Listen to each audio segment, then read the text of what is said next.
The story begins with a shot of railway tracks. Then suddenly, we are taken back to the year 1968. Paul has brought a girl named Iris to a Skyview restaurant as a surprise. Iris is extremely excited. In her happiness, a commercial photo is taken of Paul and Iris with the tower in the background. Finally, they enter the restaurant. The floor is made entirely of glass. Everything below is visible. At the very center, there is a live kitchen. People are partying. Iris places a rose flower in Paul's pocket. A thorn pricks her finger. Blood begins to drip. Seeing the blood makes her nauseous. The singer performing at the restaurant notices and realizes something. Iris is pregnant. When she asks her, Iris herself discovers the truth at that very moment. Instead of fear, she feels happiness. Nearby, she notices the singer's son. For some reason, she feels strangely drawn to him. Ignoring the feeling, she returns to Paul. Paul takes her up to the top view terrace of the building and proposes. Overwhelmed with excitement, Iris accepts immediately and tells him she is pregnant. Paul is overjoyed. At that very moment, Iris notices the singer's son throw a coin off the top of the building. Instead of hitting the ground, the coin gets sucked into an AC outdoor unit due to vacuum pressure. Inside, the party continues. People dance and celebrate. When suddenly the restaurant floor begins to shake. The coin travels through the fan and spins inside the AC ducts. Without warning, the glass floor shatters. Everyone falls. Paul grabs a sharp piece of glass to hold himself up. His hands are being sliced open, but he cannot hold on.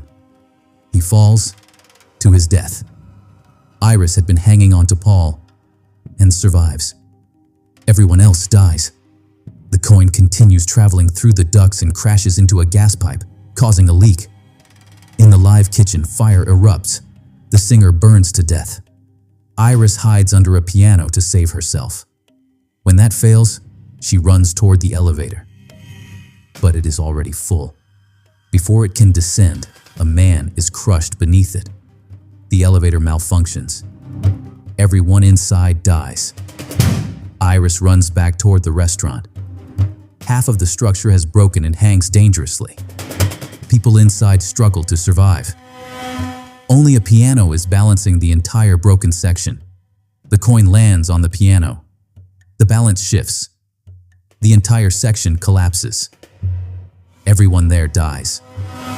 Iris sees the singer's son and grabs him, trying to escape with him. But the ground beneath them breaks. To save herself, she wedges her ring between two metal rods. The ring cuts into her finger. It slips off. Iris and the child fall to their deaths. Suddenly, a girl screams in shock. We discover everything we just witnessed was a hallucination. The girl's name is Stephanie. She is sitting in her classroom. Her scream disrupts the class. When her professor asks, she explains that she often sees disturbing visions like this. That night, she wakes up screaming again from the same nightmare. Her roommate suggests she talk to her family. Stephanie returns home. She meets her father. She meets her caring brother, with whom she shares a strong bond. Together, they visit their uncle, their mother's brother. They are close to their cousins. Everyone is enjoying themselves. Stephanie asks her uncle about her grandmother Iris, the same Iris from her vision. Her uncle becomes furious. "For us, your grandmother is dead," he says. "She went insane, left us, moved to an island, never came back." He blames her for their mother's deteriorating mental state. In anger, he walks away. But Stephanie's aunt secretly helps her, giving her Iris's letters, address, and belongings. Among them is a photograph. Paul and Iris in front of the Skyview restaurant. Stephanie freezes. It's the same restaurant from her vision. Stephanie travels to the deserted island. The house is there, but in terrible condition. CCTV cameras monitor the entrance. She introduces herself.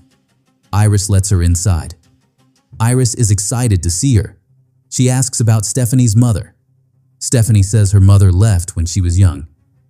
Stephanie reveals her vision of the Skyview restaurant collapsing. Iris tells her she had the same visions. Because of those visions, she prevented the disaster that day. She snatched the coin from the boy's hand. She announced over the microphone that the floor would break. People evacuated. Many lives were saved. But, Iris says, death does not like being cheated. Death began hunting the survivors, one by one, even their children, even children born afterward. Because if they had died that day, those children would never have existed. Paul eventually died of cancer. Iris realized she was next. She isolated herself on the island. "If I die," she tells Stephanie, "death will come for your mother, her brother, their children, even you and your brother. As long as I live, you are safe." Stephanie asks, "Why am I seeing these visions?" "Because death is coming for us again." Iris gives her a book. Inside are detailed accounts of how every survivor later died, and possible ways to cheat death. Stephanie refuses to believe her and leaves. Iris follows her outside. She hands her the book. "Stay," Iris says. "Watch my death." A gas leak begins. One thing disrupts another. A chain reaction. A wooden object flies straight into Iris's mouth, killing her instantly. Now Stephanie believes. 2 days later, Iris's funeral. Stephanie realizes her mother is next. She reads the book. Inside, the same coin. She calls her family to warn them. No one answers. They are at a party. A glass falls. A shard lands in ice. The ice goes into her uncle's drink. The glass slips. The shard pierces his foot. He collapses. The vibration causes a tool to fall onto a lawnmower. It starts. The machine runs over his face. He dies brutally. Stephanie explains everything. At first, no one believes her, except her mother. Then her cousin dies in a fire caused by a magnetic chain pulling his nose, piercing into a fan. Another cousin is crushed inside a garbage truck. A hospital MRI machine activates and violently pulls metal piercings from another cousin's body, killing him. Another attempt to cheat death with a peanut allergy fails. A loose spring launches across the room and kills the boy. Death spares no one. Stephanie tells her mother to move into Iris's house. "If you're alive, we're safe." They go. Gas is already leaking. A spark, an explosion. Her mother burns. A falling structure crushes her while saving her son. Stephanie drowns in the water after the blast. But her brother pulls her out. She is dead. Until CPR brings her back. She had died and returned. They believe death has been cheated. Time passes. Life feels normal again. It is Charlie's graduation party. Stephanie happily places a rose in his pocket.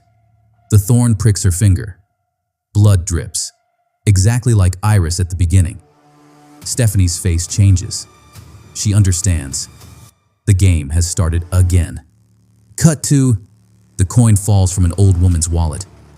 It rolls onto railway tracks. The same tracks from the beginning. It lodges between the junction. The train's path could be altered. We cut back to Stephanie and her brother. And death moves again. Do you think death can truly be cheated? Or was every attempt only delaying the inevitable? Tell me in the comments. Because sometimes fate doesn't need a villain. It just needs time.